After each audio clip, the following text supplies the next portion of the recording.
Today, I'm excited to make this video. I've been thinking about it for a while now. I haven't scripted out a lot of videos before I do them. I will script them out or write them out at least to where I have some sort of talking points. This one I wanted to be unfiltered, and I just wanted to explain, my life with cerebral palsy from beginning till now. Because, I've getting a lot of comments from people saying that their kids are diagnosed with cerebral palsy, and they just want to know what will happen throughout life. And you don't ever know, obviously. It depends on the amount of work you want to put into the way you walk or the way your body functions.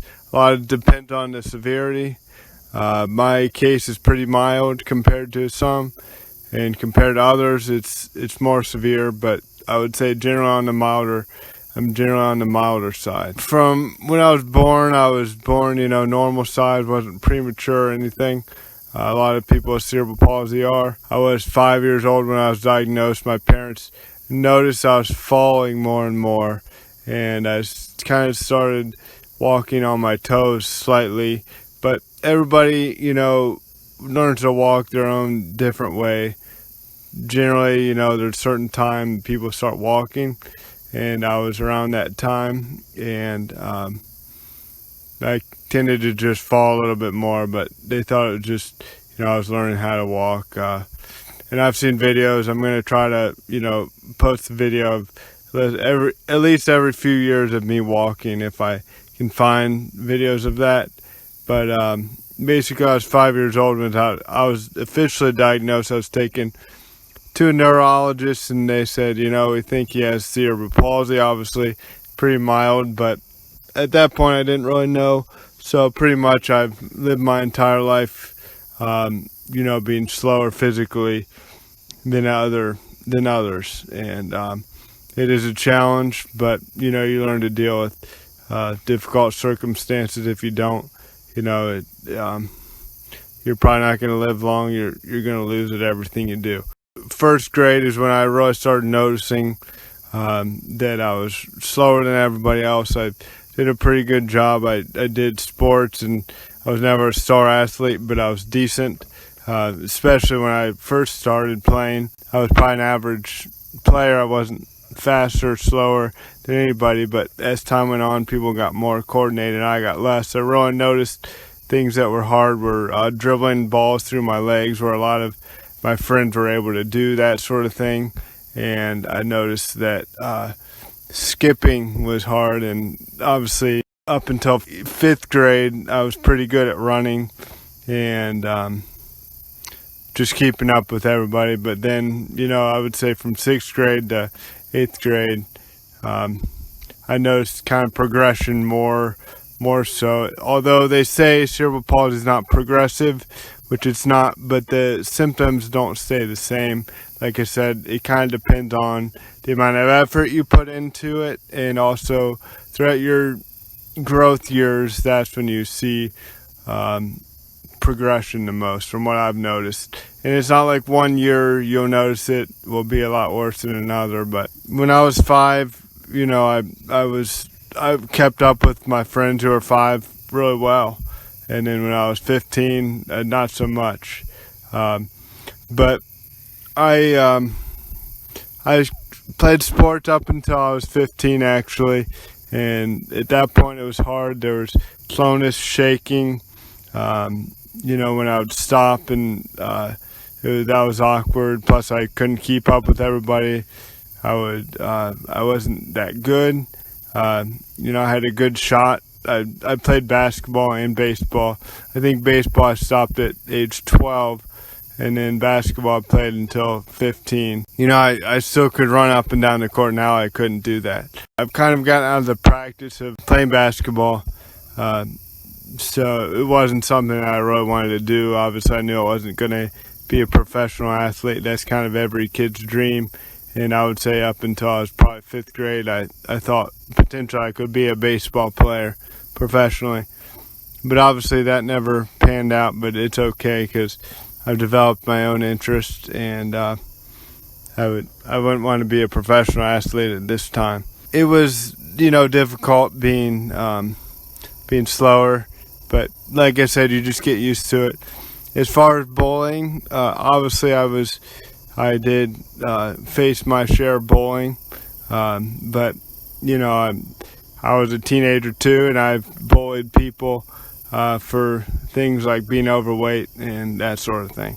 So I was a victim of bullying. Like people would say, I walk like a penguin and that sort of thing, or laughing when this was partly why I quit basketball, because people would laugh. And you know, I tended to, when I was that age, I tended to have quite a good sense of humor, but when they're laughing at you and not laughing with you, it's different. So, you know, you just kind of move on and get over it. So I just got over it. No hindrances against people who bullied me, and I don't have, I don't have lasting consequences from being bullied. And I wouldn't say it was the most severe bullying, because people, for the most part, understood, what my disability was about. So then I became older, and obviously I graduated high school and went to college, stayed home for college, and graduated 5 years later. Didn't play sports, or just I went to a community college, but that was a good fit for me. One thing that I realized that cerebral palsy has made me is more introverted.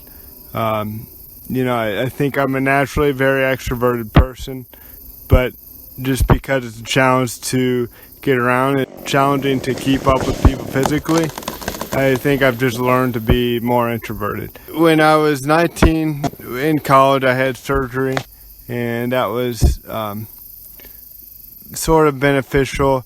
What I should mention before then, the reason I had surgery, I probably would have never had surgery.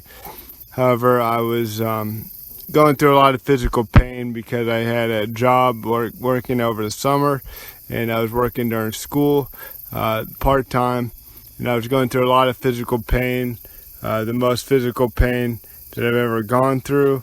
I would say probably at 19 was when I was probably the strongest that I've ever been in life. And I mean, I think a lot of people can agree with that. You know, they're most physically fit. I was working and walking all day, and that's why I decided to have surgery, because I was in so much physical pain. It wasn't worth what I was going through, and I thought having surgery would make it to where I knew it wasn't a cure, and I'll kind of explain about that. It was not a cure at all, but it did get me off my feet. So basically, I walked up until like I was 15. I didn't really walk on my toes as much, but then when I was 15, I started walking more on my toes than I used to, and so when I was walking at work all day, which I wasn't used to in high school, I didn't have to walk all day. I'd probably walk for a few hours out of the day. Basically, everything below my lower arms would hurt when I'd walk all day. It wasn't fun at all. But when I had the surgery, I was able to move into the office, because you're in a wheelchair for at least 3 weeks, and I was able to take a desk position, and then I just never moved out. And I've been at not that same company, but I've had a desk job ever since, and that's the best thing that's ever happened to me.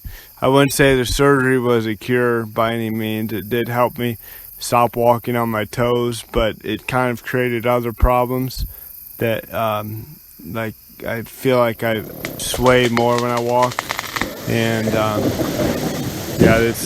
there's some things that are difficult about, having surgery, and the doctors will always promise more than they can deliver. I feel like I just walk the natural way it comes to me to walk now.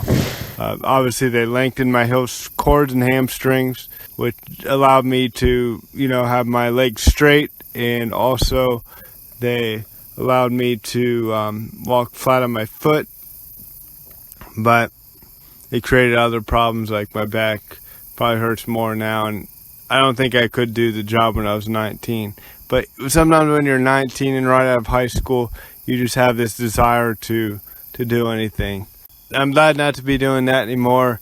And fortunately, I graduated college. I'm able to get a job where I'm good. I'm not really too active now. I like to go on walks every now and then. Pretty much once a day I go on a walk. Eventually I want to have children and that sort of thing. And having a niece and nephew, I know sort of what it's like. It's still going to be a challenge, I know. But I think that's going to be a big challenge. It's not a genetic disorder, so fortunately they won't be plagued with having cerebral palsy. But I don't necessarily look at it like a plague. I just look at it like an opportunity for a great challenge. And we live in a great country to support people with disabilities, and that's the optimism that I always have about my disability. It's really hard to have it, but I could live in a third world country and be put in a corner somewhere and not able to come out, or also be killed, or I don't know. So I'm glad to be living in this country that I do, America.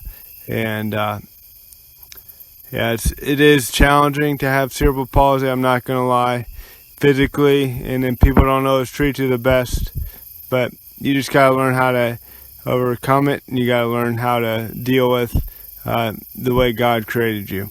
So that's the most important thing that I'm going to leave you with. Just learn to live with the way God created you. Maybe someday there'll be a cure. If there's not, I'm okay with that. But I just want to let you know a little bit about my life and how it's impacted me throughout the course of life. So thank you for watching. I hope you have a great day.